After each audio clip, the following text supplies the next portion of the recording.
Electrocast.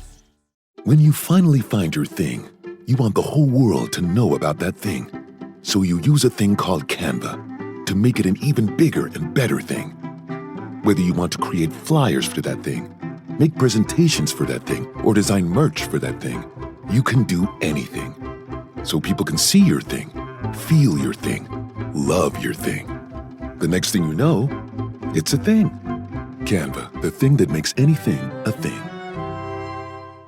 What up? It's interview style, where we talk about movies and stuff. Today, let's talk, Iris, about the shifting tide of popularity.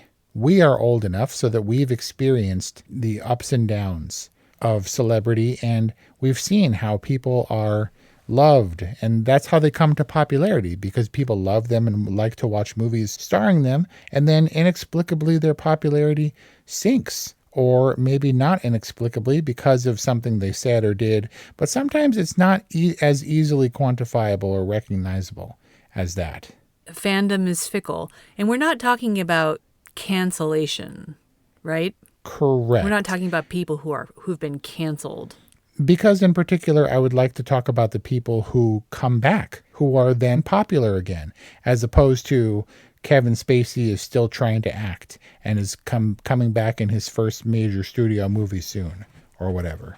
I'm fascinated with the concept of celebrity. Do you have a theory as to why the tide shifts, sometimes so wildly?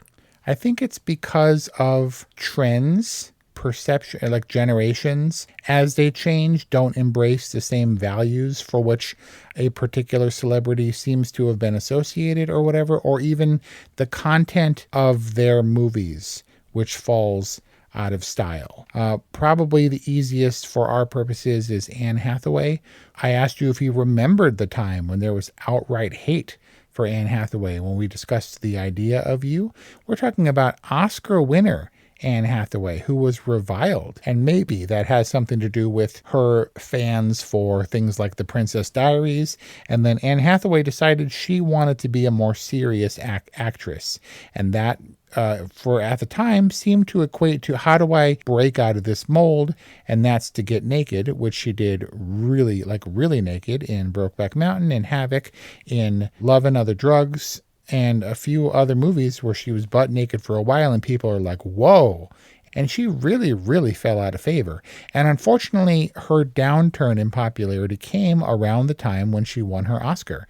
I think it was Fantine, right, in Les Miserables. And she sang, and she had a terrible haircut, and she was all skinny and diseased and stuff. But it was a really powerful performance. And people are like, we hate Anne Hathaway now. And it kind of inexplicable. And then she matured into, her 40s and stuff. She had some problems with a boyfriend who Ponzi schemed her money or squandered her fortune or something, and then came back, and I think in a really respectable way. I would like to say that The Devil Wears Prada came before the downturn in popularity, and now The Devil Wears Prada 2 is her newest thing, and she is popular again. Riding a rising tide of Anne Hathaway popularity.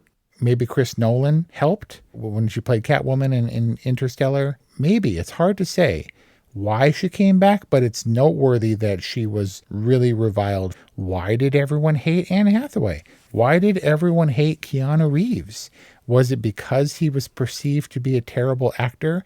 And once we got out of his roles in Point Break and Bill and Ted, where he played the dumb surfer kind of drawly kind of guy, once he tried to be more serious, but he didn't have the safety net of a huge budget action movie like The Matrix or whatever, or Speed, where he could be a lunkhead. And then when he tried to be more serious and he was up against Al Pacino in The Devil's Advocate and was a more serious actor, could he pull it off? And people pulled back. And he is probably a better example because no one has come to more prominence and adoration than Keanu Reeves. And I think that was because Me Too showed him to never have been a person who would take advantage of women or anything. And indeed, so polite was he that he wouldn't touch female fans asking him for pictures and stuff. You could conspicuously see his fingers jutting out from behind their back, where he wouldn't lay hands on a woman inappropriately or otherwise, just to avoid that kind of stuff. And people seem to forget that, even though while he was less popular, he was helping people financially. He was doing good deeds. Like, there's nothing but stories about Keanu Reeves being the most solid dude ever. So why did we hate him for a while?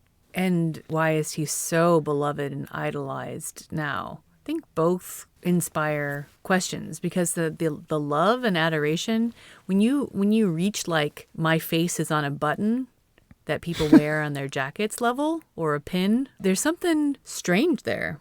But the ladies still love him, because while dudes love him, I think, for John Wick, of which there are like 5, I wouldn't say that John Wick is effervescent. He's not the sparkling personality. Maybe Keanu Reeves never was, but it's still universal love for Keanu Reeves now, right? Pretty much, yeah. Don't let him do accents. But his co-star in The Matrix, Lawrence Fishburne, said that he is one of the most intelligent dudes he knows. I don't know. Whatever. It's only noteworthy because he presents as being, as you called him, lunk-headed. And I cannot decide if Jared Leto is indicative of the rise and fall of popularity. Because if anyone is in a career downturn, it's Jared Leto at the moment. He is the big name celebrity. He is the Aaron Taylor Johnson of big name celebrities who were just put in the biggest, highest profile, costliest movies and just sank them one after another. We're talking about Academy Award winner Jared Leto, renowned for his beauty and his talent. One for Dallas Buyers Club. He has his own rock band, which was very popular and now not so much. Was member in Fight Club, where he was considered the beautiful one. But Jared Leto, known for being handsome and talented and kind of ageless in a lot of supporting roles, and now is just in the basement after Morbius, after Tron Ares, after Blade Runner, things like this, and he can't seem to pull it together. He's like a joke now.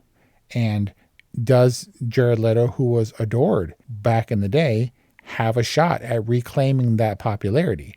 To be fair, he was kind of Me Too'd as well. I don't think any charges ever came of it. I cannot think of anyone else who had more of a significant fall from grace for no real discernible reason. He's not a bad actor. He's not a bad looking guy. Maybe he did some bad things to women, to his accusers. I'm not sure. I haven't looked into that very much, because it kind of doesn't matter, because Jared Leto seems to be on his way out.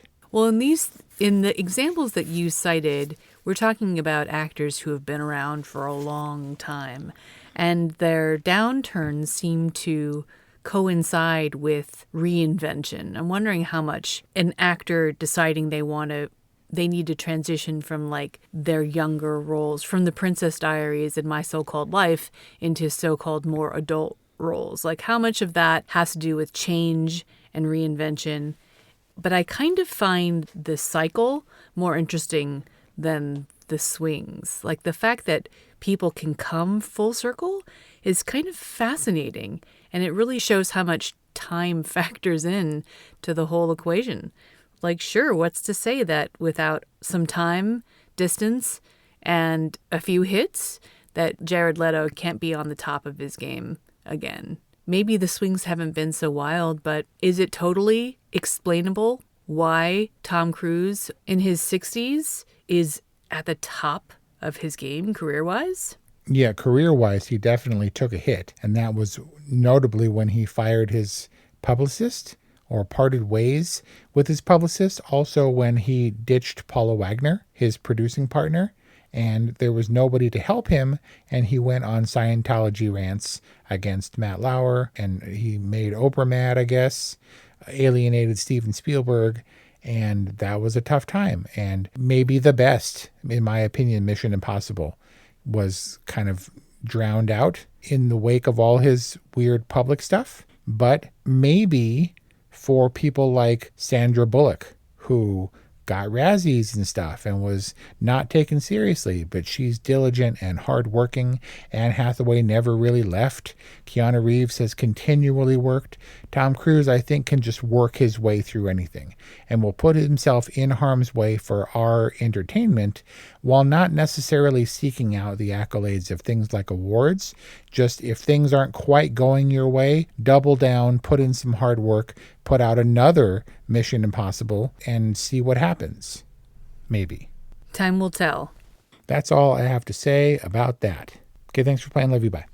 Ryan Reynolds here from Mint Mobile with a message for everyone paying big wireless way too much. Please, for the love of everything good in this world, stop. With Mint, you can get premium wireless for just $15 a month. Of course, if you enjoy overpaying, no judgments, but that's weird. Okay, one judgment. Anyway, give it a try at mintmobile.com/switch. Upfront payment of $45 for 3-month plan, equivalent to $15 per month required. Intro rate first 3 months only, then full price plan options available. Taxes and fees extra. See full terms at mintmobile.com. Electricast.